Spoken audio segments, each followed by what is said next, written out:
হবে, কিভাবে এদেশের আগামী ভবিষ্যৎ নির্মাণ হবে, এদেশের মানুষের ভবিষ্যৎ পদ্ধতি, তাদের রোডম্যাপ কি হবে, ভারতের প্রধানমন্ত্রী শ্রীমতী ইন্দিরা গান্ধী নির্ণয় করে দিলেন।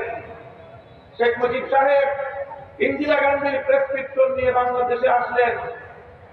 বাংলাদেশে এসে ৭২-এর সংবিধান রচনা করলেন। আর সেই সংবিধানের মধ্যে ভারতের প্রেসক্রিপশন অনুযায়ী ভারতীয় সংবিধানের মূলনীতিগুলোকে কপি পেস্ট করলেন বাংলাদেশের সংবিধানে। যেই বাংলাদেশের পাকিস্তান বিরোধী ২৪ বছরের সংগ্রাম, ৫২ সালের ভাষা আন্দোলন, ৬৪-র যুদ্ধফ্রন্টের আন্দোলন, ৬৯-এর গণ অভ্যুত্থান, ৭০-এর জাতীয় নির্বাচন, ৭১-এর মুক্তিযুদ্ধ, এই ২৪ বছর কোনদিন কেউ ধর্মনিরপেক্ষতার কথা বলেনি।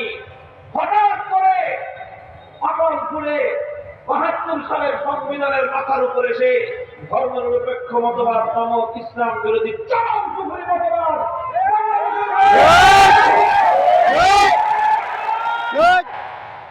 বাংলাদেশের মানুষের স্বপ্নকে তিনি দুপায়ে ধরলেন।